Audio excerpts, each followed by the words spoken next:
부산 브리핑입니다. 부산 상공회의소가 10일 성명서를 발표하고 가덕도 신공항 건설공단법 국회 통과에 대한 환영 입장을 밝혔습니다. 부산 상공회의소는 가덕도 신공항 건설공단법의 국회 통과로 공항 건설 사업 전담 조직을 빠르게 가동할 수 있게 돼 공항 조기 개항에 대한 기대감도 높아지게 됐다고 말했는데요.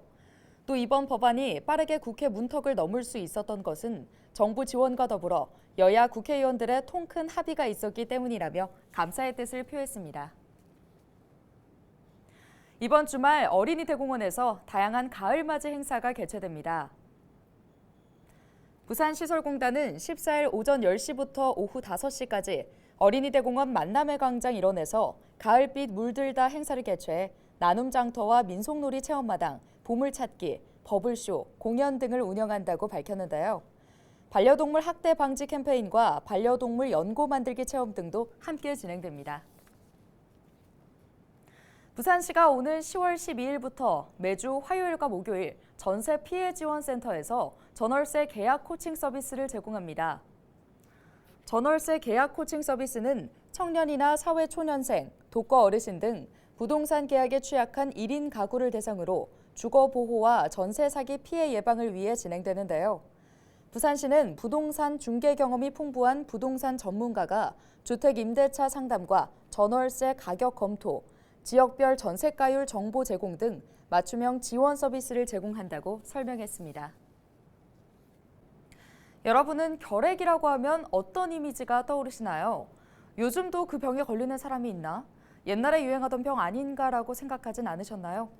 이런 반응은 결핵이 선진국에서는 잊혀진 질환이라는 인식에서 나온 것일 텐데요. 하지만 우리나라 OECD 국가 중 결핵 발생률 1위인 사실 알고 계셨나요?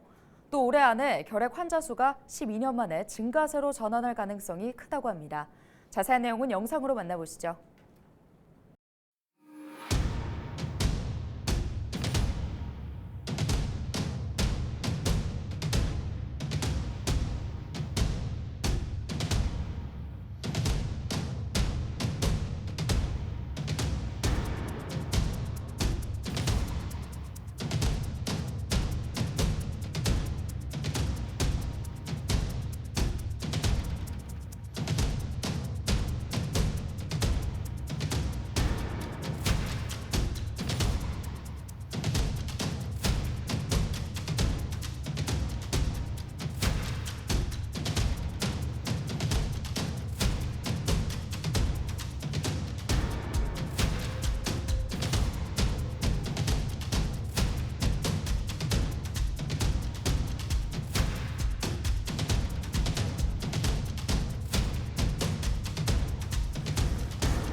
이현승 의원실이 국방부로부터 제출받은 자료에 따르면 지난 2016년부터 7년 동안 연평균 9만 6천여 톤의 잠반이 발생한 것으로 나타났습니다.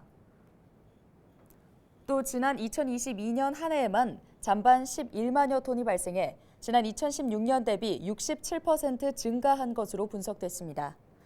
지난해 군인 1인당 잠반 배출량은 육군이 231kg으로 가장 많았고 해병대, 공군, 해군 등의 순으로 나타났습니다. 국방부는 잠반 급증 원인으로 PX 이용 자유화와 급식의 질, 과다 조리 등으로 분석했습니다. 이 의원은 과다 조리 관행을 개선하고 식대를 현실화하는 등 잠반 감축 대책이 필요하다고 지적했습니다.